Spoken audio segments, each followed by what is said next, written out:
सभी साथियों का स्वागत है।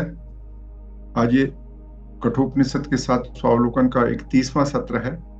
हम अध्याय 2 वल्ली 1 पर इस समय चर्चा कर रहे हैं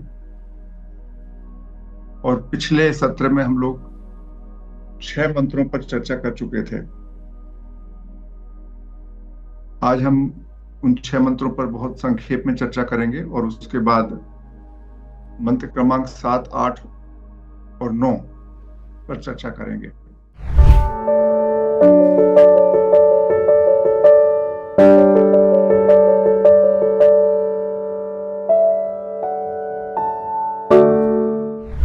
ओम सहना भवतु, सहनौ भुनक्तु, सह वीर्यं कर्वावहै,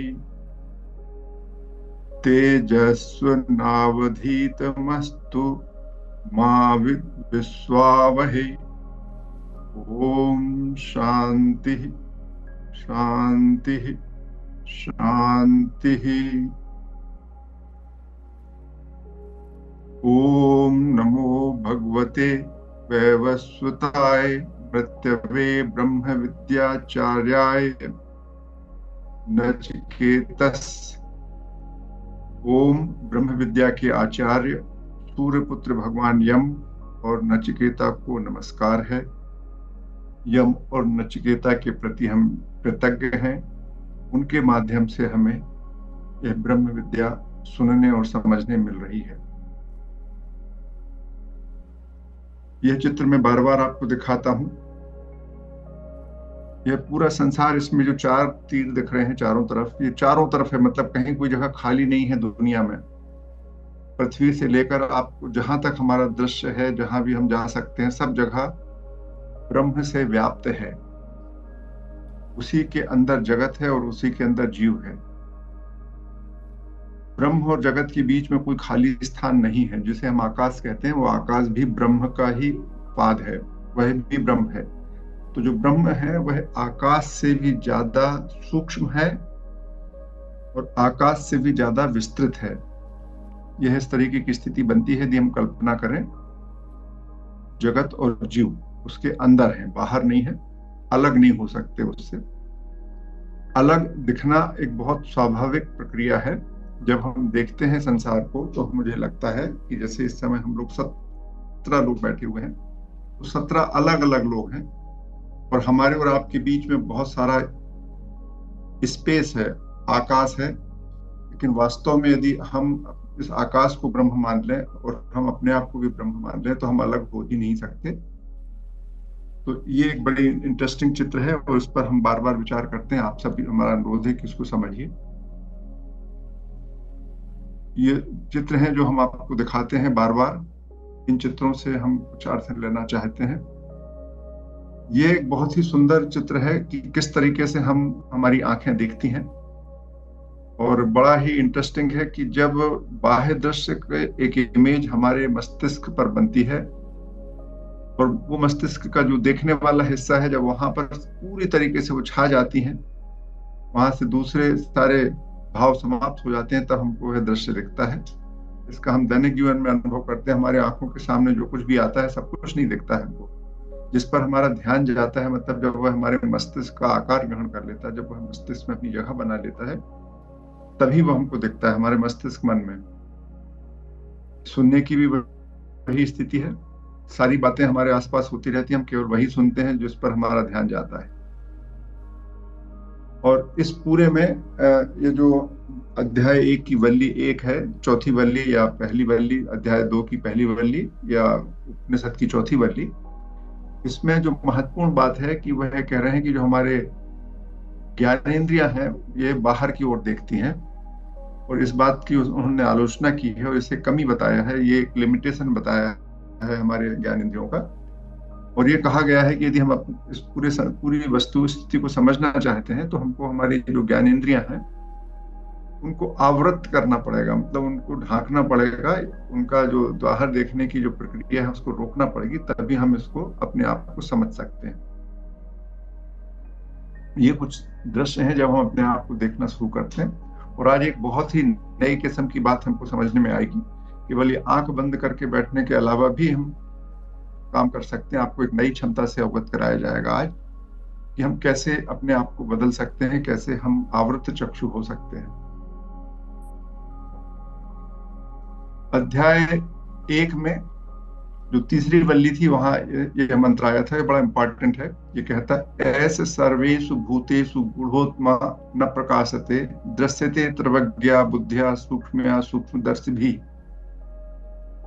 सभी भूतों में, सभी प्राणियों में, मच्छर से लेके हाथी तक, आज जो सबसे बड़ा प्राणी है वो सबसे छोटा प्राणी है, सब में आत्मा होती है, परंतु वह दिखती नहीं है। उसको देखने के लिए आपको एक सूक्ष्म बुद्धि की आवश्यकता है, एकाग्र बुद्धि की आवश्यकता है, तीक्ष्ण बुद्धि की आवश्यकता है। और ये कैसे मिलती है, इसमें क्या समस्याएं हैं, यही हमको इस वल्ली के पहले 2 मंत्रों में बताया गया। और आज जो हम ये जो पूरा का पूरा उपनिषद है, इस पूरे के पूरे उपनिषद में नाचिकेता ने जो महत्वपूर्ण प्रश्न किया है, जो तीसरा प्रश्न है जिसके लिए 3 मंत्र आते हैं, उन 3 मंत्रों के माध्यम से हमारे सामने बहुत स्पष्ट बात है कि हम क्या जानना चाहते हैं। वह बात जो कि ये कहती है कि मृत्यु के बाद, इस शरीर के बाद कुछ बचता है या कुछ नहीं बचता है, उसको जानना चाहते हैं। क्या बचता है मृत्यु के बाद, क्योंकि ये शंका रहती है हमारे सबके मन में। हम सब लोगों में से बहुत सारे ये महसूस करते हैं कि मृत्यु के बाद कुछ नहीं है, सब इसी संसार में है, इसके बाद कुछ नहीं है। और कुछ लोग कहते हैं नहीं, इसके बाद है। तो वह क्या है कि नहीं है? और इस प्रश्न को जब बहुत ही अच्छे से पूछा जाता है, वल्ली क्रमांक 2 का मंत्र क्रमांक 14 है, जो धर्म और अधर्म से भिन्न है, जो कृत और अकृत से भिन्न है, कारण से आगे है, जो धर्म अधर्म से आगे है, जो भूत और भविष्य से परे है,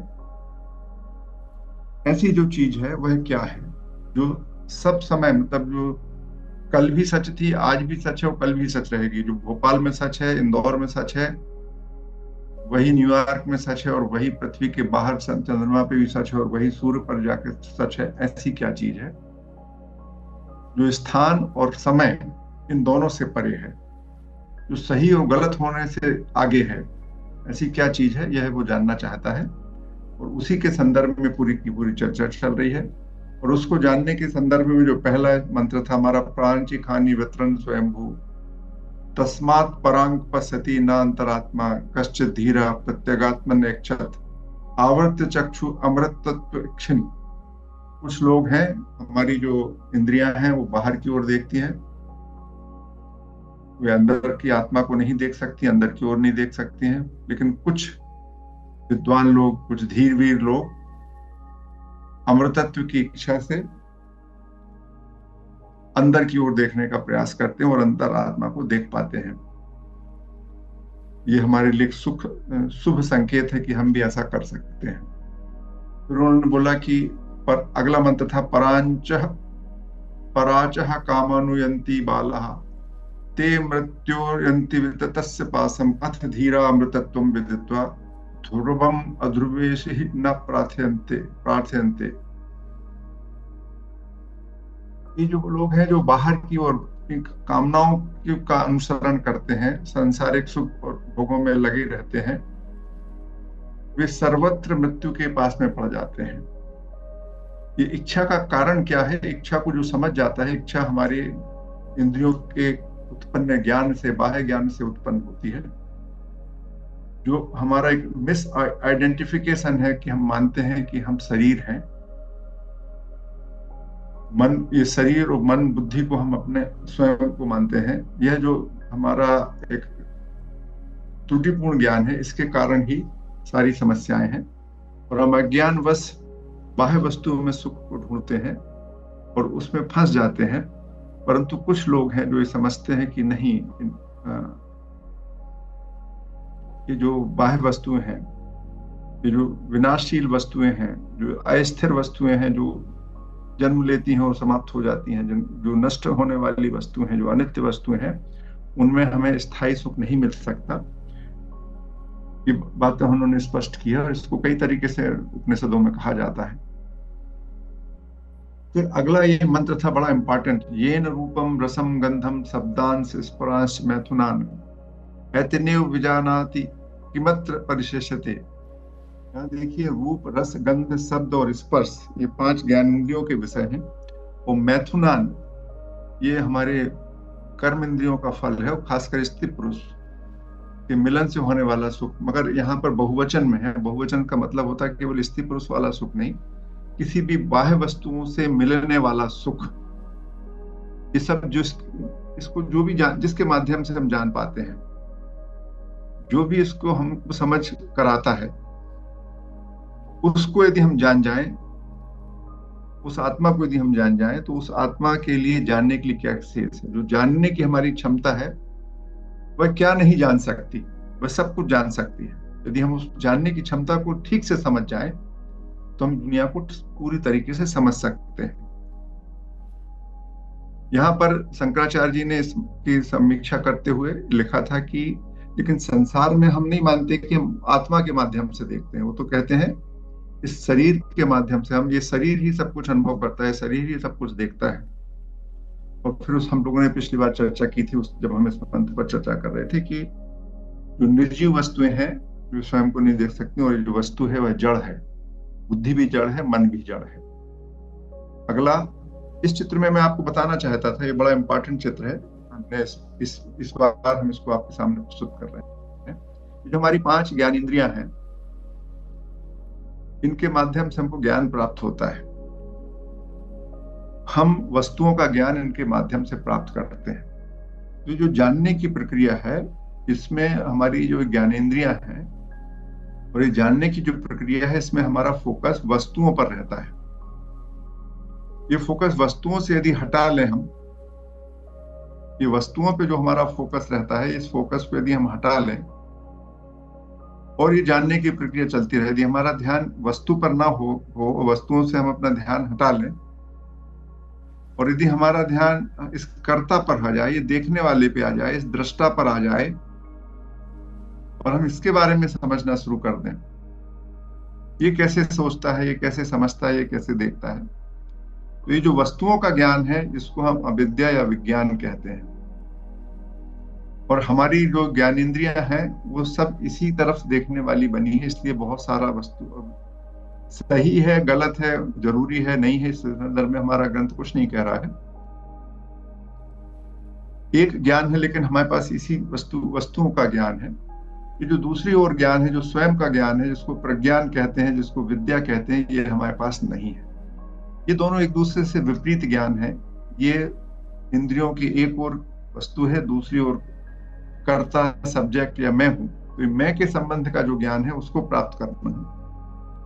और आज हम पता लगेगा कि हम वस्तुओं के ज्ञान के साथ साथ मैं का ज्ञान भी प्राप्त कर सकते हैं। 9वें श्लोक में या 8वें श्लोक में जब हम चर्चा करेंगे, तो इस विषय पे बहुत सामने आएगा। और इसी बात को हमने इस चित्र से पिछली बार बताया था, इस पर आप ध्यान दे सकते हैं। ये हमने शायद ये पीपीटी आपके साथ साझा नहीं किया, आज मैं साझा कर दूंगा। तो इस पीपीटी से आप इन चीजों को समझने की कोशिश करिएगा। फिर ये चौथा मंत्र था, स्वप्नांतम जागिरांतम च उभो येन अनुपश्यति महांतम विहुमात्मानं मत्वा धीरो न शोचति। जो हमारे स्वप्न में जो हमको दिखता है, स्वप्न में जो दृश्य है और जागृत में जो दृश्य हैं, जो भी उनके कंटेंट्स हैं, उनको हम किसके माध्यम से देखते हैं? उस आत्मा को यदि हम जान लेते हैं, जो धीर पुरुष उस आत्मा को जान जाता है, उस महान आत्मा को जान जाता है, उस सर्वव्यापी आत्मा को जान जाता है, तो फिर उसको शोक नहीं होता है। ये हमारा स्मृति कह रही है कि जो स्वप्न अवस्था में जिस तरीके से हम देखते हैं, कैसे देखते हैं, और जागृत अवस्था में हम वस्तुओं को कैसे देखते हैं। यहाँ पे एक चीज हम आपके ध्यान लाना चाहते थे, जब हम किसी वस्तु को देखते हैं तो प्रकाश की आवश्यकता होती है ना? बिना प्रकाश के हम वस्तुओं को नहीं देख सकते हैं। तो हम स्वप्न में कैसे देखते हैं? फिर वहां तो प्रकाश होता नहीं है, और इसीलिए जिसको हम बोलते हैं, उसको हम प्रकाश स्वरूप बोलते हैं, क्योंकि हमारा जागृत अवस्था का जो हमारा अनुभव है कि बिना प्रकाश के नहीं देखते। देखने का सबसे महत्वपूर्ण माध्यम जो है वो प्रकाश है। तो जब मन के अंदर जब हम स्वप्न में देखते हैं वो वस्तुएं हमको कैसे दिख रही हैं, जो सुनाई पड़ती हैं, दिखाई पड़ती हैं, जो गंध है, ये सारी की सारी, इनको हम प्रकाश ही बोलते हैं, एक तरीके का ये माध्यम है जिसके कारण देखते हैं। तो अंदर ऐसा क्या है? तो जो अंदर है वह ज्ञान प्रकाशात्मक क्या है? वह आत्मा है, वो ज्ञानात्मक आत्मा है। उसको समझ जाएगा जो व्यक्ति कि हम कैसे देखते हैं, तो वो फिर उसको चिंता नहीं होती, फिर वो सारी चीजें समझ जाएगा कि क्या स्थिर है और क्या अस्थिर है। जो मैं हूं, यदि मैं अपने आप को स्थिर मान लेता हूं, मुझ में कोई परिवर्तन नहीं होने वाला है, मुझ में कोई घट बढ़ नहीं होने वाली है, तो बाहरी दुनिया में होने वाली घट बढ़ से हम अपने आप को प्रभावित नहीं मानेंगे। बाहरी दुनिया को कैसे नियंत्रित करना, फिर वो एक अलग किस्म की बात हमारे पास हो जाएगी। लेकिन हम दुखी नहीं होंगे, क्योंकि हमको मालूम है कि अंदर कुछ नहीं हो रहा, सब कुछ हो रहा है बाहर। जब हमको ये समझ आ जाती है तो स्थिति बिल्कुल बदल जाती है। हमें हमें कोई परिवर्तन नहीं हो रहा, हमें कोई फर्क नहीं पड़ रहा, इसका ये मतलब नहीं है कि हम बाहर दुनिया में कोई दिक्कत हो रही है तो हम उस पर काम नहीं करेंगे। तो ये जब आपको गहराई से समझ में आती है तब स्थिति बदलती है। और इसको हमने आपसे इस चित्र पर भी पिछली बार चर्चा की थी, अभी नहीं करेंगे, लेकिन बड़ा इंपॉर्टेंट चित्र है कि आंख, मन, बुद्धि और आत्मा, इनके बीच में जब आप ज्ञान इंद्रिय से आप किससे आपका संपर्क होता है, फिर वो मन में पहुंचती है, मन से बुद्धि देखती है, और बुद्धि के पीछे जो आत्म स्वरूप है उसको जानने की स्थिति है। हम इस आत्मा को जानना चाहते हैं कि ये क्या है, ये कैसे देखता है, इसका स्वरूप क्या है, इसको समझने की कोशिश कर रहे हैं। और यदि हम इसको समझते हैं तो बहुत सारी चीजें बदल जाती हैं। और हमारी स्मृति कहती है, श्रुति कहती है, उपनिषद कहते हैं कि यह अनित्य है, नित्य है, सॉरी, यह नित्य है, मैं नित्य शब्द बोल गया, सॉरी, यह नित्य है, परमानेंट है, इसमें कोई घटबढ़ नहीं होती है, इसमें ये हमेशा एक सी रहती है। जैसे हम बचपन में पैदा हुए तो हम बोलते हैं कि मुझे अपनी बचपन की याद आती कि बचपन में मैं ऐसा करता था, अब मेरी ऐसी स्थिति, आज मेरे पास ये स्थिति नहीं है, आज मेरे पास ये क्षमता नहीं बची। तो ये जो कुछ बात कर रहे हैं आप, शरीर की बात कर रहे हैं कि शरीर मेरा बच्चा था, शरीर मेरा युवा हुआ, शरीर मेरा किशोर हुआ, शरीर मेरा वृद्ध हुआ, लेकिन हर समय के अनुभव को महसूस करने वाली आत्मा तो बदली नहीं तो हम ये कह नहीं सकते थे, हम कल्पना ही नहीं कर सकते थे कि मेरा बचपन ऐसा था, मेरा बुढ़ापा ऐसा है, मेरी जवानी ऐसी थी। सारे जो पहलू हैं जो हम याद करते हैं, जिनको हम बताते हैं, आत्म तत्व से बताते हैं, यदि उसमें बदल रहा होता तो हमको पुरानी चीज को याद रहती भी नहीं। तो ये बड़ा इंपॉर्टेंट किस्म की सीक्वेंस, इसको समझने में, आत्म स्वरूप को समझना है। फिर मैंने आपको आज एक बड़ा सुंदर सा चित्र बना रहे हैं, और ये इंपॉर्टेंट है, थोड़ा सा चित्र बदला है पिछले बार की तुलना में। ये एक स्वप्न की चित्र बताई थी हमने, और एक जागृत होने की चित्र बताई थी। तो ये जो व्हाइट कलर से हम दिखा रहे हैं, ये हमारी चेतना है। जागृत अवस्था में भी चेतना रहती है और स्वप्न अवस्था में भी चेतना रहती है। ये मैंने आपको इस चित्र से बताना शुरू किया कि बोलिए की बात थी कि जो कॉमन है दोनों जगहों पर, दो अलग अलग रंग से बताया है मैंने। स्वप्न अवस्था में ब्राउन ग्रे दिखाया, एक में ब्राइट येलो दिखाया है। ये ब्राइट येलो जागृत अवस्था है और ये स्वप्न अवस्था है, लेकिन दोनों अवस्था में हमारा जो चैतन्य है वो कॉमन है। ये मैं इस चित्र के माध्यम से आपको दिखाना चाहता हूँ। या इमं मध्यपदम वेदम आत्मानम जीवम अंतिकात ईशानम भूत भविष्यस्य न ततो विजुगुप्सते एतद्वैतत् एतद्वैतत्। ये जो मध्यवदम है, ये जो मध्यवदम शब्द की बात हम लोगों ने कर रहे हैं, मध्यवदम मधु अदम है। मधु का मतलब होता है मीठा, अदम खाने वाला। यह जो मीठा खाने वाला है वह कर्ता, कर्म फलों का भोक्ता। और मधु हमने इसलिए बोला कि हम सब लोग अच्छा ही अच्छा जानना चाहते हैं। खराब को हम जब देखिए, कोई भी अच्छा काम होता है, जो अच्छा कर्म होता है, तो हम कहते हैं मैंने किया, मैंने किया। तो हम जो पॉजिटिव चीज को ग्रहण करने की वाला जो भोक्ता है, जो कहता है कि ये मैंने किया। यदि आपकी कोई उपलब्धि हुई तो आप बताते हो बड़े शान से, मैंने ऐसा किया था। परंतु जब कोई असफलता मिलती है, आपको कोई कष्ट हो जाता है, तो आप चुप हो जाते हैं, तब कुछ नहीं बोलते। इसलिए इस तरीके का एक फोकस है इसमें। मुझे ऐसा लगता है कि मध्यपदम कहा है, मधु अदम, मतलब कर्मों के जो सकारात्मक फल है उनको हम अपने साथ जोड़ते हैं, नकारात्मक को हम छोड़ देते हैं। तो कर्म फल भोक्ता, प्राण आदि को धारण करने, कर्म फल भोक्ता को जो धारण करता है, प्राण को जो धारण करता है, उस आत्मा को जब आप निकट से महसूस करते हैं, तो वही आपको भविष्य का नियामक, भूत और भविष्य का नियामक, शासक या अधिष्ठाता के रूप में जब आप समझ जाते हैं उसको, तो आपको समझ में आ जाता है कि जो आपका आधार तत्व है आत्मा, वह समय के परे है, उसके कारण समय उत्पन्न होता है। समय जो है, जो साइकोलॉजिकल टाइम है, एक तो फिजिकल टाइम है, टिक टिक टिक टिक घड़ी के साथ होता है, और एक दूसरा साइकोलॉजिकल टाइम है। तो ये जो साइकोलॉजिकल टाइम है, ये आपके आत्म तत्व से पैदा होता है, आपकी जो बुद्धि है उसके कारण पैदा होता है। जब आप कुछ बनना चाहते हैं, जब आप परिवर्तन चाहते हैं, जो जिस स्थिति में आप हैं उससे बदलना चाहते हैं, जब आप बदलाव चाहते हैं, तब आपको समय महसूस होता है। जितना तीव्रता से आप बदलाव चाहेंगे, उतना तीव्रता से उतना ज्यादा समय महसूस होता है आप। उदाहरण के लिए, यदि मान लीजिए आप बीमार हुए घर में कोई आपके, और आप उस बीमारी से दूर होना चाहते हैं, तो समय ऐसा लगता है बहुत दिक्कत हो रही है। मगर यदि आपके घर में शादी विवाह का फंक्शन चल रहा है, कोई जलसा चल रहा है जिसमें आप बहुत मजे कर रहे हैं, आप उसको बदलना चाहते हो, तो आपको वो समय ऐसा फुर से निकल जाता है। लेकिन कष्ट वाला समय जिसको आप बदलना चाहते हैं, ऐसा लगता है समय ही नहीं कट रहा है।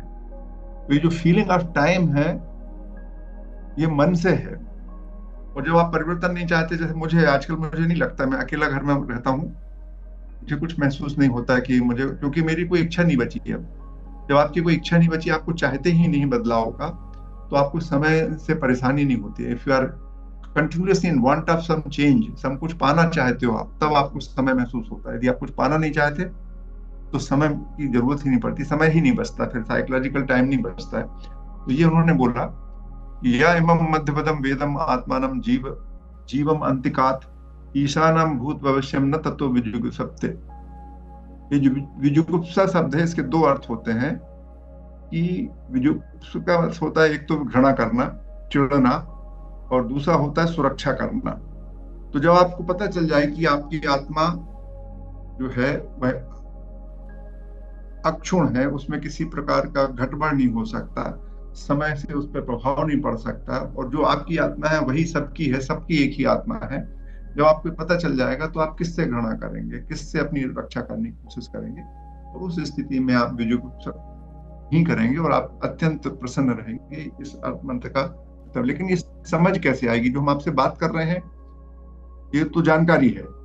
इस जानकारी के प्रति जब आप सचेत हो जाएंगे, जब इस जानकारी के प्रति आप जागरूक हो जाएंगे, तब स्थिति बदलती है। ये बड़ा इंपॉर्टेंट मंत्र है, और इसमें कुछ वैदिक तत्व हैं और बड़े इंटरेस्टिंग तत्व हैं। यह पूर्वम तपसो जातम दभ्यम पूर्वम जायत गुहाम प्रविश्यसि तिष्ठन्तं यो भूतभिर्विपश्यत् एतत् वैतत्। यह पूर्वम तपसो जातमदभ्यम पूर्वम अजायत।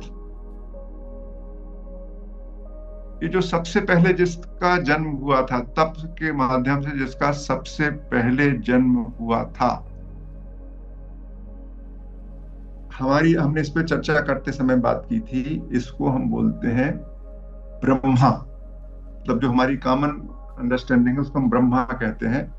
इसी के लिए एक शब्द है हिरण्यगर्भ, और सामान्य भाषा में कहें तो ये है रेगुलेटिंग फंक्शन।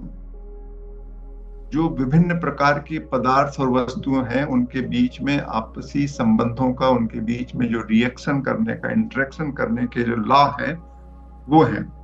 आप एक बात बताइए, ये एक बड़ा इंपॉर्टेंट प्रश्न है दुनिया में।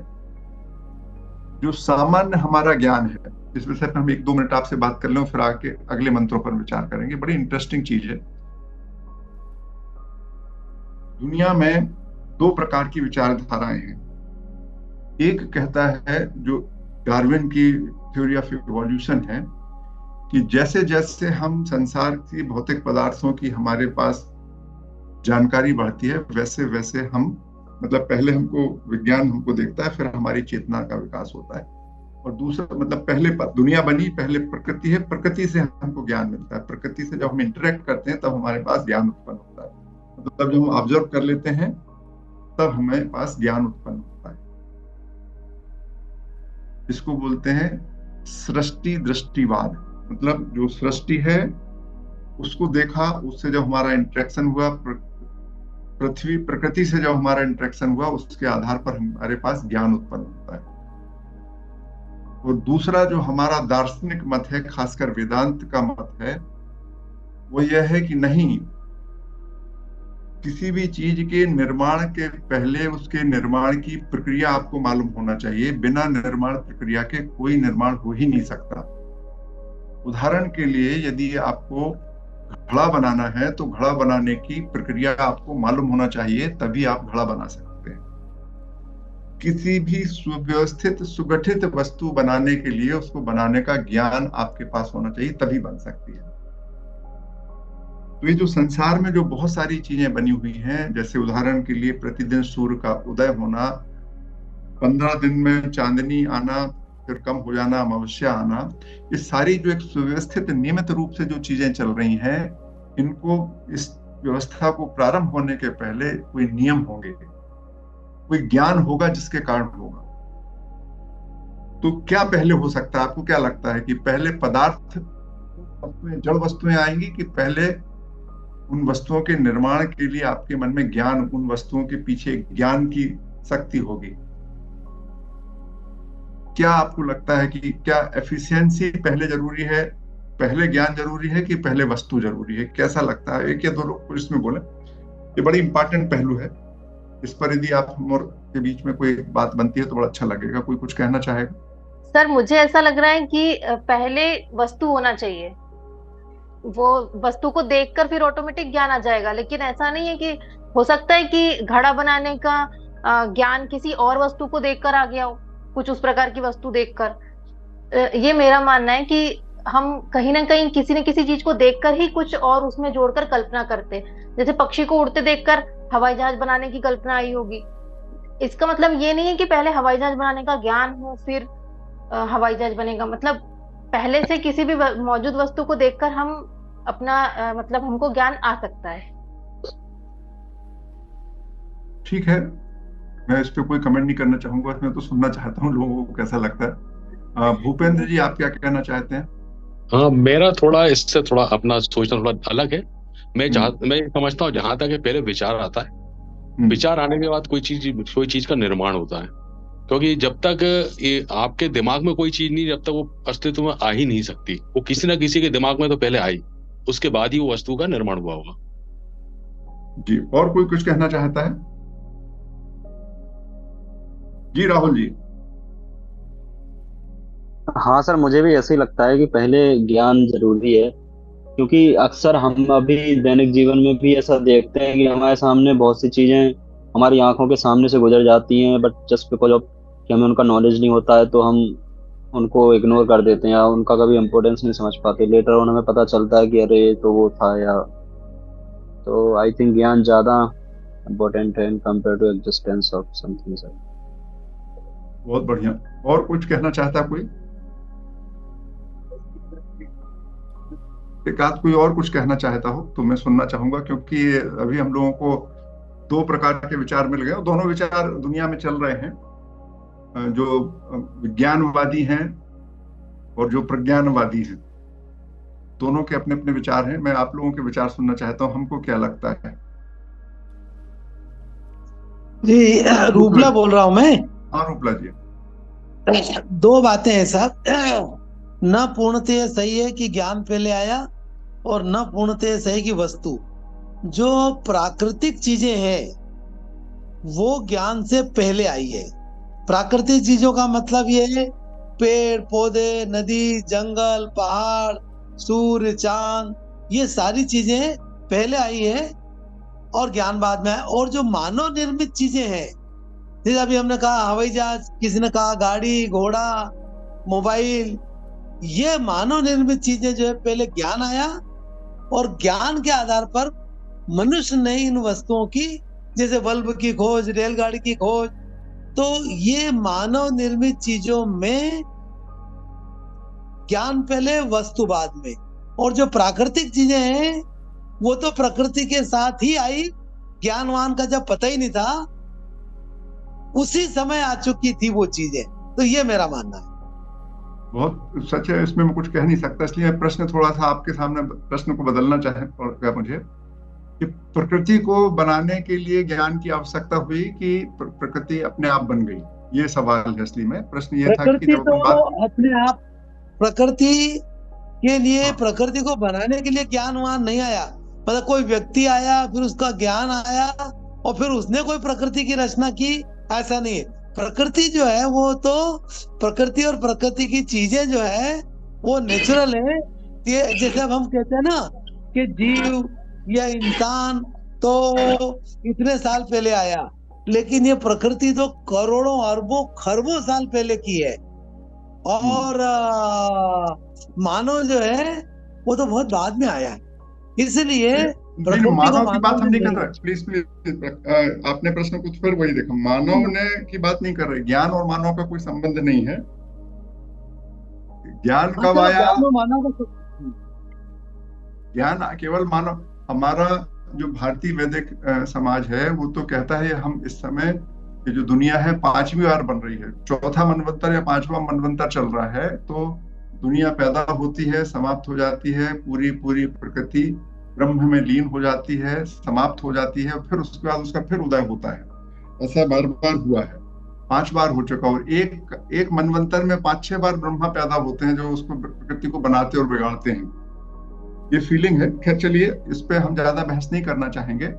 लेकिन भारतीय दर्शन, और खासकर मुझे भी ऐसा लगता है कि जो, यदि आपने भारत एक खोज नाम का वो अपना कार्यक्रम देखा हो, तो उसमें एक बहुत सुंदर गीत बजता था जिसको हम लोग बोलते हैं नासदी सूक्तम, कि दुनिया के होने के पहले ना तो कुछ सत था ना असत था, ना वहां जल था ना वहां वायु थी, है ना। ये दुनिया अचानक हवा में पैदा नहीं हुई। देयर वाज समथिंग, जो वस्तु नहीं है, वह उसकी क्या सर थी जिससे दुनिया पैदा हुई, है सुना ना। दीजिए सर। हाँ? सर उसका सूत्र सुना दीजिए सर, 3-4 लाइन है सर। उसको सर्च करें तो मिल जाएगा, मुझे मिलेगा तो मैं आपको इसमें शेयर करूंगा, क्योंकि जब उसको सुनने में बहुत मजा आता है। लेकिन उसका जो अर्थ है कि जब दुनिया पैदा हुई उसके पहले ना तो जल था, ना वायु थी, ना कुछ था, और अचानक हवा में पैदा नहीं हुआ, कुछ समथिंग थी जिससे बना, और वह ब्रह्म था। जो बोलते हैं भारतीय दर्शन में, और शंकराचार्य ने बोला कि किसी भी वस्तु के निर्माण के लिए मटेरियल लगता है, और एक उसको बोलते हैं उपादान कारण, मटेरियल कॉज, और दूसरा होता है उसका एक निमित्त कारण जिसको बोलते हैं एफिशिएंट कॉज। तो जो ब्रह्म है, जो इस दुनिया को पैदा करने वाला है, उसमें दोनों ही शक्तियां थी, उपादान भी था और एफिशिएंट भी था। दोनों कारण एक साथ शामिल थे। जो सत्य और असत से परे है उसको जानना बहुत मुश्किल है। यदि आप कोई सर्च करेंगे, जरा उसमें सर्च करिए, ना सदासिन्नो सदासित् तदानीं नासिद्रजो नो व्योमा परो यत् किमावरीवः कुह कस्य शर्मन्नम्भः किमासीत् गहनं गभीरं न मृत्युरासीदमृतं न तर्हि न रात्र्या अनासीत् प्रकेतः। इस पर डिस्कशन जो दुनिया में होता है, उनका कहना है कि इस डिस्कशन का कोई मतलब नहीं है दुनिया कैसे बनी। लेकिन जब दुनिया बनी होगी, जैसे 400 बिलियन ईयर पहले जब पृथ्वी आई थी, उसके पहले क्या था, वो कैसे बनना शुरू हुई, तो हमारा यहाँ पर भी यही बात की है। तप मतलब ज्ञानमय है ब्रह्म, उसके ज्ञान में परिवर्तन हुआ, उसने ज्ञान का तप किया और उससे ये प्रकृति हुई। उसके बाद फिर जल आदि पंच तत्व बने। उन पंच तत्व आत्मा से ज्ञान, सबसे पहले आकाश बना, आकाश के बाद फिर वायु बनी, वायु के बाद अग्नि बनी, अग्नि के बाद जल बना, जल के बाद पृथ्वी बनी। इस तरीके के 5 तत्व बने। ये पूरा का पूरा एक डिस्कशन है। चलिए, तो ये बात थी। तो यहाँ पर जब हम ये डिस्कशन कर रहे हैं, और इस डिस्कशन को अब हम आगे बढ़ाते हैं, तो इस वाले मंत्र में बात हो रही थी कि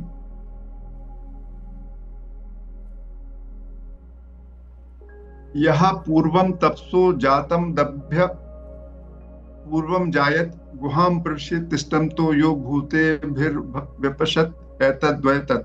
तो ये जो ज्ञान है, जिसको हिरण्यगर्भ कहते हैं, जिसको ब्रह्मा कहते हैं, यही आपके अंदर है। जो संसार का ज्ञान है, जो संसार को उत्पन्न करने का ज्ञान है, जो प्रकृति में गुरुत्वाकर्षण का नियम है, जो कुछ भी नियम है जिसके कारण पूरी पूरी पृथ्वी चल रही है, दुनिया चल रही है, उसको हिरण्यगर्भ कहते हैं। और उसी का एक छोटा सा हिस्सा आपके रूप में संचित हो गया है, तो उसको आप व्यक्ति कहते हैं। तो समष्टि और व्यक्ति, इस तरीके की स्थिति उत्पन्न होती है। और ये वाला मंत्र था। हम इसके बाद अगले मंत्र पर आ रहे हैं, जो आज हमारा आज का चालू होगा। ये 7वां मंत्र है। या प्राणेन संभवति अदिति देवता मयि गुहां प्रविश्य तिष्ठन्तिम या भूतेभिर्व्यजायत तत्। वह देवतामयी अदिति प्राण रूप से प्रकट होती है और भूतों के साथ ही उत्पन्न हुई है, जो हृदय रूप गुहा में प्रविष्ट होकर रहती है। यह अदिति वही है जिसको हे नचिकेता तुम जानना चाहते हो। अदिति को हम, जो हमारी पौराणिक कथाएं हैं उसमें अदिति का अर्थ है देवताओं की माँ। मतलब सकारात्मक गुणों को उत्पन्न करने वाली शक्ति इस अदिति है। और दिति नाम की जो शक्ति है वो दानवों का जन्म देती है। ऐसा कहावत है, ऐसा हमारे पुराण कहते हैं कि कश्यप ऋषि की 2 पत्नियां थीं। ये इसी मंत्र का जो कहना चाहिए रिप्रेजेंटेशन कहानी के रूप में, एक आख्यायिका के रूप में हमारे पुराणों में उसका विवरण है। जबकि यहाँ पर तो ये इस तरीके का नहीं है, ये बिल्कुल सैद्धांतिक और रूप में ये वर्णन है कि जो हिरण्यगर्भ है, जो ज्ञान है, उसी ज्ञान से और पंचभूतों से मिलकर हमारे इस शरीर में जो पंच ज्ञान इंद्रियां हैं और 5 भूत हैं वो उत्पन्न हुए हैं। और उनमें जितनी भी पॉजिटिव क्षमताएं हैं, जो भी हम जिसको हम सकारात्मक बोलते हैं, हमारे 5 देखने की क्षमता, सुनने की क्षमता, कार्य करने की क्षमता, प्रेम करने की क्षमता, जो कुछ भी पॉजिटिव है हम सब में, जो देव हैं वो सब इस हिरण्यगर्भ से ही पैदा हुए हैं, जिसको हम अदिति कहते हैं। और जो व्यक्ति अपनी इन क्षमताओं को हृदय गुहा में क्षमताओं के कारण मूल तत्व को जान जाता है, वह व्यक्ति प्रसन्न हो जाता है। और वही व्यक्ति है, ये जो आपने इस क्षमता का जो कारण है उसको आप पहचान जाए कि आत्मा है, तब आपको शांति मिलती है। और ये जाना चाहता है कि जो आपके मन में जितनी भी पॉजिटिव क्षमताएं हैं, जो भी एक्टिविटी आप करते हो, वह सब उस हिरण्यगर्भ ब्रह्मा से पैदा हुई। तो जब कहानी के रूप में हमारे बोलते हैं तो ब्रह्मा एक 4 सिर वाला एक हम एंटिटी के रूप में देखते हैं। वास्तव में वो सांकेतिक है।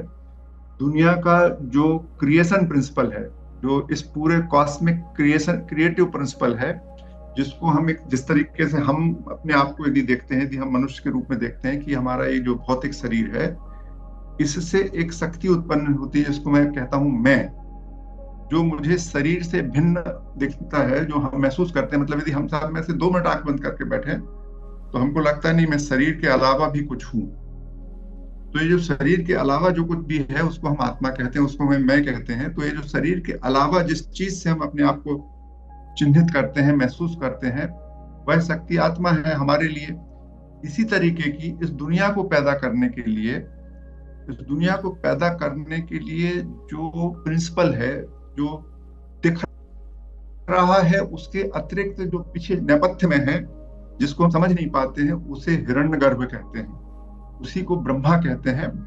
और रिप्रेजेंटेटिव रूप में जिस तरीके से हम बहुत सारे काम करने के लिए इस बॉडी के रूप में अपने आप को देखते हैं, उसी तरीके से संसार के निर्माण के रूप में हम ब्रह्मा को देखते हैं। जिस तरीके से हमारे पीछे जो कुछ है वह मूल रूप से भौतिक नहीं है, इसी तरीके से इस दुनिया के निर्माण में भी कोई जो चीज है वो फिजिकल एंटिटी नहीं है, वो एक तरीके का कार्डिनल प्रिंसिपल है, एक तरीके की व्यवस्थागत स्वरूप है। और वह बात यहाँ पर बड़े अच्छे से कही गई है। या प्राणेन संभवति अदिति देवतामयी गुहां प्रविश्य तिष्ठन्ति या भूतेर्व्यजायत। जिससे वह जो ज्ञानमय स्वरूप है ब्रह्म का, जिससे यह अदिति उत्पन्न होती है, सभी देवताओं की माँ, हमारी सभी क्षमताओं की जननी जो है, वह हमारे बुद्धि रूपी गुहा में है और वही उत्पन्न होती है। उसी से सब चीजें उत्पन्न हुई हैं। सभी 5 जो भूत हैं, पंचभूत हैं, वे भी उसी से उत्पन्न हुए और सभी पॉजिटिव शक्तियां भी उसी से उत्पन्न हुई हैं, और उन सब को हम अपनी बुद्धि गुहा में देख सकते हैं। ये बड़ी सिंपल भाषा में बोल रहा हूं मैं, इसको बड़े डिफरेंट तरीके से बोला जा सकता है, लेकिन बहुत ही सिंपल भाषा में मैंने आपसे बात कही। तो ये हमारा 7वां मंत्र था आज का। अब ये मंत्र है जो बड़ा इंटरेस्टिंग मंत्र है, और ये मंत्र आज के जमाने में उतना हम इसको नहीं समझ पाएंगे, लेकिन जिस समय ये मंत्र लिखा गया होगा उस समय इसने कितना शानदार संकेत लोगों को दिया होगा, उसको बड़ा आपको समझने में मजा आएगा। तो मैं आपको इस विषय पर थोड़ी सी, इस मंत्र के बदले में हम इसको बंद करके आपसे बात करते हैं तो 2 मिनट, और फिर उसके बाद आगे बात करेंगे। जब ये माचिस जैसी हमारी जो दिया सलाई माचिस है, ये नहीं बनी थी, आज से हम समझ लें 200-250 साल पहले या और पहले की बात कर लें, जब ये उपनिषद लिखे जा रहे थे, ईसा पूर्व 1000 वर्ष, उस समय अग्नि को उत्पन्न करना बहुत कठिन काम था। तो जितने सारे लोग थे वो अग्नि अपने घरों में जलाकर अग्नि को सुरक्षित रखते थे। वो 5 प्रकार से अग्नियों को सुरक्षित रखा जाता था। पंच अग्नि कहलाती है, और घर में पंच अग्नियों को रखा जाता था। ग्राह्यपत्त अग्नि, आवाहनी अग्नि, और 2-3 नाम है, मुझे याद नहीं है। तो जो पूजा करने के लिए, जो आध्यात्मिक यज्ञ के लिए जो अग्नि रखी जाती थी, वो बड़े स्पेशल तरीके से लगाई जाती थी। तो हर घर में जब विवाह होता था ना, ऐसा बोलते हैं, जब विवाह होता था तो विवाह के समय दंपत्ति को अग्नि दी जाती थी, और वो उस व्यक्ति का, उसको दाम्पत्य अग्नि, ग्राह्यपत्य अग्नि कहते हैं। फिर वो गृहपति बनने के बाद अपने घर में उस अग्नि को संरक्षित रखना उसकी ड्यूटी होती थी। मतलब वो हमेशा अपने घर में अग्नि बचाए रखे, उसके घर में अग्नि बनी रहे, उसका इंतजाम रखना पड़ता था, क्योंकि बुझ गई तो कहां से जलाओगे, कठिन काम था। मगर जब भी कोई आध्यात्मिक पूजा यज्ञ हवन हुआ करता था तो फ्रेश अग्नि जलाई जाती थी, पवित्र अग्नि। वो अग्नि जलाने के लिए लकड़ियों का उपयोग होता था। एक लकड़ी ऐसे हाथ, जैसे ये हम इसको मोबाइल को आप समझ लीजिए, दिख रही है आपको ये एक लकड़ी ऐसी, उसमें एक छोटा सा होल बनाया जाता था, ओखली जैसा, और फिर उसमें एक दूसरी लकड़ी, समझ लीजिएगा, यहाँ पे हमारे पास पेन नहीं दिख रहा है, इस तरीके से समझ लीजिए, एक ऐसी पेन जैसी एक दूसरी लकड़ी उसमें लगाई जाती थी। तो मथनी से, रस्सी से या किसी तरीके से उसको इसमें घिसा जाता था, और उस होल में कुछ कपास या चारा डाल देते थे, और जब वो गोल गोल घूमती थी लकड़ी, विशेष प्रकार की लकड़ियां लेते थे, तो गर्मी पैदा होती थी। आप जानते हो कि यदि घर्षण पैदा हो तो गर्मी पैदा होती है, उस घर्षण से वो लकड़ियां जलने लगती थी और वहां अग्नि उत्पन्न होती थी। तो इसको इस तरीके की अग्नि उत्पन्न करते थे, और इस अग्नि को पैदा करने के बाद जब हम यज्ञ करने वाले जो अग्निहोत्री होते हैं, उस अग्नि को बड़े ही जतन से सुरक्षित रखते हो। और किस तरीके से सुरक्षित रखते हैं वो बात यहाँ पर कही है, और उन्होंने एक बड़ी शानदार कल्पना करके दिखाई है साथ में। उस कल्पना को हम लोग यहाँ पे महसूस करेंगे। अरण्यो निहितो जात वेदा गर्भम इव सुभ्रतो गर्भिणी दिवे दिवे इड्यो जागवृद्धिभिः हविष्मद्भिः मनुष्येभिरन अग्निः एतत् वैतत्। जिस प्रकार गर्भ में गर्भ को गर्भवती स्त्री द्वारा अन्न और अन्य पोषक पदार्थों द्वारा सावधानी पूर्वक पोषित और सुरक्षित रखा जाता है, उसी प्रकार 2 अरण्यों के मध्य स्थित जो अग्नि, उसको जातवेदा कहते हैं। जातवेदा नाम का एक अलग से मीनिंग उस पर चलेंगे। होम सामग्री रखने वाले सजग पुरुषों द्वारा प्रतिदिन आवश्यक हविष और स्तुति द्वारा पोषित और सुरक्षित रखा जाता है। और यही अग्नि प्राकृतिक या ब्रह्म है, जिसको नचिकेता तुम जानना चाहते हो। ये तो बात हो गई बहुत ही भौतिक लेवल पे। दूसरा और लेवल पे था कि जो योगी हैं, ज्ञानी जन हैं, वो नित्य प्रति ध्यान लगाकर अपने मन में ज्ञानाग्नि को प्रज्वलित करते हैं, और प्रतिदिन डेली कंटेम्पलेशन के द्वारा, डेली ध्यान और चर्चा के माध्यम से उसको भी अपने मन में, अपने दिल में, अपने हृदय में जागृत रखते हैं। तो ये जो अग्नि को 3 रूप में देखते हैं। एक भौतिक रूप से अग्नि जो पृथ्वी पर लकड़ी से जलती है, एक ज्ञान अग्नि, और एक वह जो उस पूरे संसार को चलाने वाली विद्या है, उस अग्नि के रूप में। तो भू भुव स्वः, भू स्तर पर, भू स्तर पर और स्वाहा स्तर पर, मतलब वह अग्नि जो बिजली, तड़ित बिजली है जो चमकती है उसको बोलते हैं। एक पृथ्वी पर जलने वाली अग्नि, फिर दूसरा जो बिजली चमकती है वो वाली भी चमक, जो आकाश में वायुमंडल में जो बिजली रहती है, और तीसरी उसके ऊपर सूर्य की अग्नि, सूर्य का प्रकाश। इस तरीके से 3 लेवल पर अग्नि को देखते हैं, और उसका यहाँ पर एक पूरा बहुत चर्चा हुई।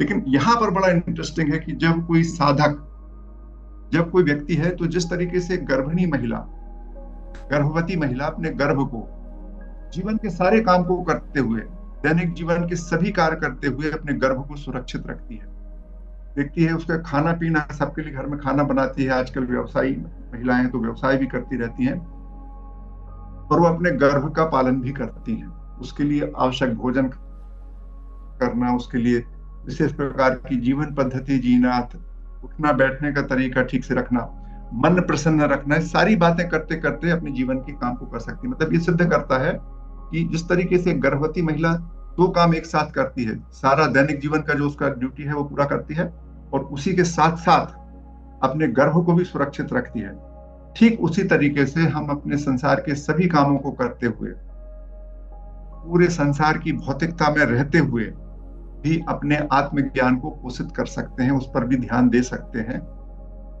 ये एक संदेश इस मंत्र से बहुत ही अच्छा मिलता है। और ये जो अरण्यो निहतो जात वेदा, जो अग्नि है, जो ऊर्जा है लकड़ी के बीच में, जो ऊर्जा है आपके शरीर में, जो प्राण है आपके शरीर में, जो अग्नि में, जो लकड़ी में 2 लकड़ियों के घर्षण से उत्पन्न होने वाली ऊर्जा है, जो आपके प्राण आपके शरीर में उत्पन्न है, पंच प्राण के रूप में जो 5 फंक्शन करते हैं, और इस पूरे दुनिया को चलाने के लिए जो ऊर्जा है वो सब एक ही है, ये इन्होंने बोला। और वह ऊर्जा जो है, और उस ऊर्जा को जो चलाता है, उस ऊर्जा का संचालन जो करता है, उस ऊर्जा की जो व्यवस्था करता है, वह ब्रह्म है। और उसी ब्रह्म से सारी ऊर्जा सब जगह वितरित होती है। इस बात को जब समझ जाता है, वही इसी बात को समझना है, यही बात है जिसको नचिकेता जानना चाहता है, और वो इस मंत्र में इस तरीके से कही गई है जैसी अभी हमने आपसे बताई। तो एक बहुत ही इंटरेस्टिंग है इस मंत्र को। बाद हम अगला मंत्र पे आएंगे, और अगला मंत्र भी बड़ा अद्भुत है। और ये मंत्र हमको एक दूसरे तरीके से इसी बात को बताता है। और ये पूरी की पूरी चीज लगातार, ये जो मंत्र हैं ये हमको बता रहे हैं कि मैं, जो इस शरीर में जो शक्ति है, जो काम करने की क्षमता है, जो समझने की क्षमता है, जो कुछ भी है, वही क्षमता पूरी संसार को, दुनिया को चला रही है। वो दोनों एक ही चीज है, एक विस्तृत है और एक उसका एक छोटा सा हिस्सा है। दोनों एक दूसरे को पोषित करते हैं। ये भी इन मंत्रों से समझ में आता है। यतश्चोदेति सूर्यः यतः उदेति सूर्यः अस्तम यत्र च गच्छति तम देवा सर्वे अर्पितः तदु नात्येति कश्चन। वह जिससे सूर्य उदय होता है, या वह जहां से सूर्य उत्पन्न होता है, मतलब सूर्य भी उत्पन्न हुआ है। हमारा विज्ञान जानता है सूर्य के उत्पन्न हुए कुछ करोड़ों साल पहले सूर्य पैदा हुआ, अरबों साल पहले, और कुछ अरबों साल बाद समाप्त हो जाएगा। तो जहां से वह सूर्य उत्पन्न हुआ है, या जहां वह सूर्य समाप्त हो जाएगा, या जिस व्यवस्था के तहत प्रतिदिन सूर्य उदित होता है और अस्त होता है, उस प्राणात्मा में समस्त देवगण, मतलब आपकी जितनी इंद्रियां हैं उनको देव बोला जाता है। जो अन्नादि और वाकादि है, मतलब जितनी आपकी कर्म इंद्रियां और ज्ञान इंद्रियां हैं, वे भी उसी से समर्पित है, वे भी उसी से चलती हैं। उसका कोई भी अतिक्रमण नहीं कर सकता। उसका वो जो एक कॉस्मिक लॉ है, जो एक ब्रह्म का जो सिस्टम है, उसका कोई भी उल्लंघन नहीं कर सकता। कोई भी व्यक्ति आग को ठंडा नहीं कर सकता। आग गर्म है तो गर्म ही रहेगी, आग कहीं भी रहेगी तो गर्म रहेगी, है ना। वो गुण है, वो प्रकृति ने बना रखा है, ब्रह्म ने उसको ये गुण दे रखा है कि अग्नि गर्म होती है तो गर्म ही होगी, है ना।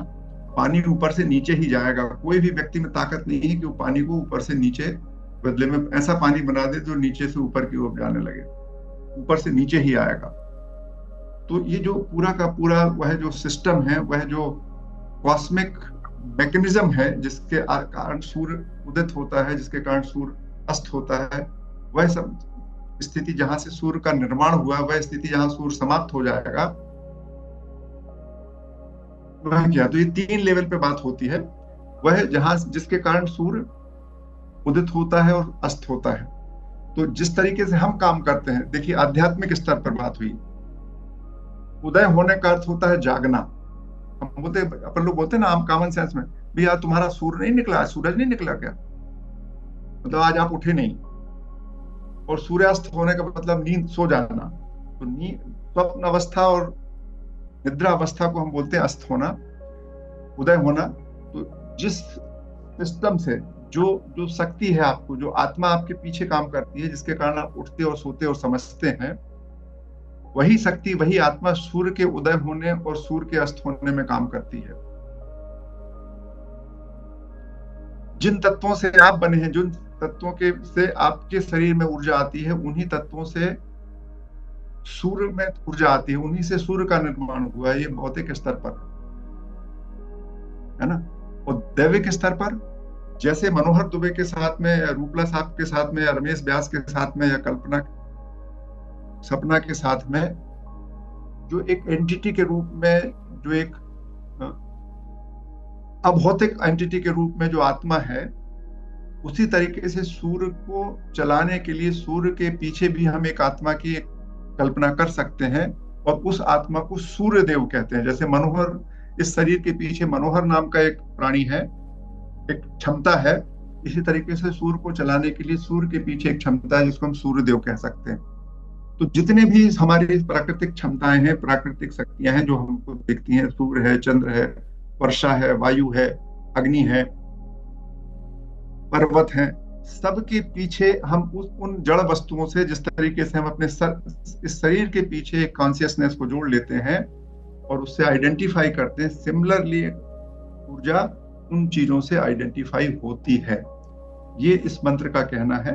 और इस तरीके से प्रकृति को हमारे ऋषि मुनियों ने देखा था। और ये हमारा 9वां मंत्र समाप्त हुआ। इसके बाद हम इसको, उन सब के पीछे एक ही चीज है, ये बताया जा रहा था। और अगले मंत्रों में जो उन्होंने बोला है कि जो इस क्षमता को नहीं देख पाता, इस चीज को नहीं देख पाता कि सबके पीछे एक ही चीज है, तब क्या होगा, उस पर चर्चा होगी। तो एक बहुत ही गंभीर डिस्कशन जो भारतीय मनीषियों ने ईसा पूर्व 1000 वर्ष पहले कर रखा था, उसको हमने आपके सामने प्रस्तुत किया है अपनी भाषा में। ये जो वेद का ये जो डिस्कशन है प्रकृति के निर्माण का, इस संबंध में जो बहुत सारी बातें हैं, इसको इसको अलग अलग तरीके से बोला है। इसको हम यदि हम फिजिकल साइंस के रूप में देखेंगे तो नहीं समझ में आएगा, लेकिन फिर भी प्रिंसिपल्स के रूप में कि किस तरीके से दुनिया बनी है, इसको बहुत ही अच्छे तरीके से हमारे लोगों ने समझा है और हमारे स्वरूप को उन्होंने समझाया। और यदि हम उससे अपने आप को समझ सकते हैं तो एक जीवन में एक डिफरेंट किस्म की स्थिति बनती है। ये बात हम कह रहे थे। धन्यवाद। सर, मैं ये जानना चाह रही थी कि जो हिरण्यगर्भ है, जैसे आदित्य हृदय स्रोत जो है, उसमें सूर्य का एक नाम हिरण्यगर्भ भी है। और जो अभी आपने बोला कि सूर्य के अंदर की चेतना सूर्यदेव है, सर थोड़ा सा कंफ्यूजन हो रहा है मुझे। असली में ये जो शब्द हैं, इनको अलग अलग लोगों ने अलग अलग संदर्भों में उपयोग किया है ना जी। तो यहाँ जब हम हिरण्यगर्भ की बात कर रहे हैं, तो हिरण्यगर्भ का मतलब हमने जो उपयोग किया है वह, और सूर्य का भी कई तरीके से उपयोग करता है। हमारे भारत में पंचदेव माने जाते हैं। उसमें पंचदेव में कौन कौन से? विष्णु है, शिव है, सूर्य है, गणेश है और दुर्गा जी। तो जब हम इनको परम सत्य ब्रह्म के रूप में सूर्य को देखते हैं, ब्रह्म के रूप में हम विष्णु को देखते हैं, ब्रह्म के रूप में शिव को देखते हैं, मतलब इस सर्वश्रेष्ठ जो शिव को मानते हैं वो शिव को ब्रह्म मानते हैं, जो विष्णु को मानते हैं वैष्णव को विष्णु को ब्रह्म मानते हैं, जो सूर्य को मानने वाले लोग हैं वो सूर्य को ब्रह्म मानते हैं, है ना। तो ये सूर्य जो फिजिकली हमको सूर्य दिख रहा है वो वाला सूर्य नहीं है। जब आदित्य हृदय स्रोत में जो सूर्य की बात करते हैं वो ब्रह्म है। तो उससे फिर जितना भी इस दुनिया को नियंत्रित करने वाले रेगुलेटरी फंक्शंस हैं, रेगुलेटरी रूल्स हैं, जो व्यवस्थात्मक सिस्टम है, उसको हिरण्यगर्भ कहते हैं। सभी प्रकार के ज्ञानों का संकलन, दूसरे शब्दों में कहते हैं कि आज तक, क्योंकि हम लोग ज्ञान तो हमारे पास जब तक चेतना नहीं आई तो नहीं आई जी। तो एक जो विशिष्ट प्रकार का मतलब भारतीय दर्शन ये कहता है कि इस प्लास्टिक के ढक्कन में भी चेतना है, लेकिन ये जो चेतना है, ये चेतना व्यक्त नहीं होती है। जैसे कि सूर्य का प्रकाश जी सर पूरी पृथ्वी पर पड़ता है, लेकिन कुछ तल ऐसे होते हैं जो सूर्य के प्रकाश को परावर्तित करते हैं, है ना। तो सूर्य के प्रकाश को परावर्तित करने की क्षमता किस तल में आती है? तो दर्पण में आती है, जो स्थिर पानी होता है उसमें आती है, या किसी पत्थर को आप बहुत रगड़ के चिकना बना दें उसमें आ जाती है। तो इसी तरीके से जब ये जो बहुत सारा भौतिक पदार्थ है उसका एक संगठन होता है, जैसा मनुष्य के रूप में हमारा हो गया, इस संगठन में चेतना को परावर्तित करने की क्षमता आती है और इसके कारण हम चीजों को समझते हैं।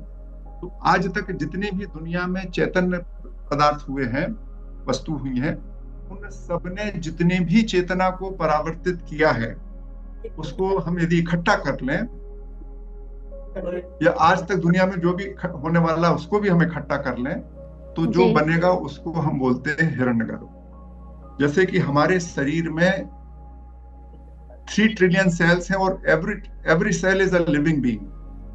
3 ट्रिलियन सेल्स का एक संयुक्त रूप से एक तंत्र के रूप में मैं मनोहर दुबे हूँ। इसी तरीके से दुनिया के सारे जो जीवित वस्तुएं हैं, जो जिंदा थी या जो जिंदा रहेंगी, सबका यदि हम सबकी चेतना को एक साथ इकट्ठा कर लें, इन सबके ज्ञान को एक साथ इकट्ठा कर लें, तो उसको हम बोलते हैं हिरण्यगर्भ। ठीक है सर, क्लियर हो गया, थैंक यू सर। और आदित्य हृदय श्लोक को जब आप पढ़ेंगे, क्योंकि मैं उसको बहुत पढ़ता नहीं हूँ, तो अलग अलग संदर्भों में अलग अलग चीज के रूप में उसको कहा जाता है। जी सर, धन्यवाद। तो जो नासदी सूत्र अपन पढ़ते हैं तो वो अलग भाव आता है, और जब आप बात में कहते हैं कि पहले क्या आया होगा, तो मैं सोचता पहले विचार आया होगा, तो विचार के लिए प्रेरणा आनी चाहिए, और प्रेरणा के लिए वो क्या आना चाहिए, यहाँ उलझे थे। पर नासदी सूत्र में पहुंचे तो उनका पूरा उत्तर हो गया। तो ये बड़ी विचित्र स्थिति बन रही थी विचारों की उसमें, कि पहले विचार आएगा कि प्रेरणा आएगी, कि दोनों आएंगे। पहले दोनों हमारे जो वक्ता श्रोता थे उन्होंने, प्रेरणा भी विचार है, प्रेरणा भी एक विचार ही है ना। बराबर जी। और नासदी सूत्र तो एकदम ही हमें कहीं और ले जाता है, पर आपके साथ जब नासदी सूत्र पे चर्चा होती है सर, हम नासदी सूक्त पर बात करेंगे एक बार कभी। ये कठोपनिषद के बाद नासदी सूक्त पर अपन विचार करेंगे कंफर्मली, मेरा इरादा है। एक श्लोक, राजभवन, एक श्लोक है इसमें मुंडक उपनिषद में, उसका वो कहता है, तपसा चीयते ब्रह्म ततो अन्नम अभिजायते अन्नात् प्राणो मनः सत्यम लोका कर्मसु चामृतम। ब्रह्म में ज्ञान का संघनन हुआ।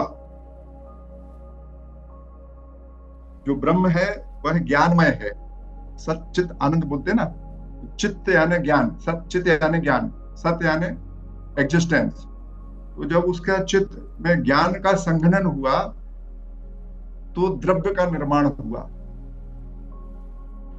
जो कुछ हद तक आज की डेट में बोलते हैं, जो हमारी जो नई क्या quantum theory, quantum field theory of matter है, उसमें भी यही होता है कि चारों तरफ एक बहुत ही थिन सा सूत्र है, और जो कहता है कि यदि एक मैटर है, एक एंटी मैटर है, तो मैटर में कुछ होता है तो उसका विपरीत एंटी मैटर में होता है, उस तरीके की बात है। और यही बात हमारा ये कहता है, तपसा चीते ब्रह्म तत्व अन्नम भी जायते अन्नात् प्राणो मनः तत्सत्यम लोका कर्मसु चामृतम।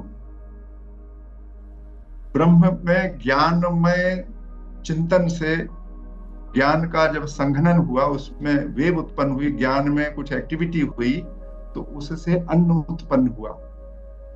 अन्न को बोलते हैं पदार्थ, हमारे अन्न उत्पन्न हुआ। हाँ, मास रिलेशन हो गया सर, ये तो हाँ, E=mc² मास एनर्जी रिलेशन हो गया सर। ये पता नहीं क्या है, तो अन्न उत्पन्न हुआ। अन्न E mc² नहीं, जो C है वो भी ऊर्जा भी अन्न है और पदार्थ भी अन्न है, उसके ऊपर है तो उन्होंने बोला तपसा चीते ब्रह्म तत्व अन्न विजायते अन्नात प्राणो मनः सत्यम लोका कर्मसु चामृतम। तो अन्न हुआ, अन्न से प्राण उत्पन्न हुए, प्राण से मन उत्पन्न हुआ, मन से सत्य उत्पन्न हुआ, उससे बाद फिर लोक उत्पन्न हुए, लोक से कर्म उत्पन्न हुए, कर्म से पुरुष उत्पन्न। तरीके से एक बड़ी सीरीज है हमारे अलग अलग उपनिषदों में संसार की उत्पत्ति का जिस तरीके से कारण बताया। तो चलिए बातचीत पूरी हो गई, ये डिस्कशन पर चलता रहेगा, तो हम समाप्त करें।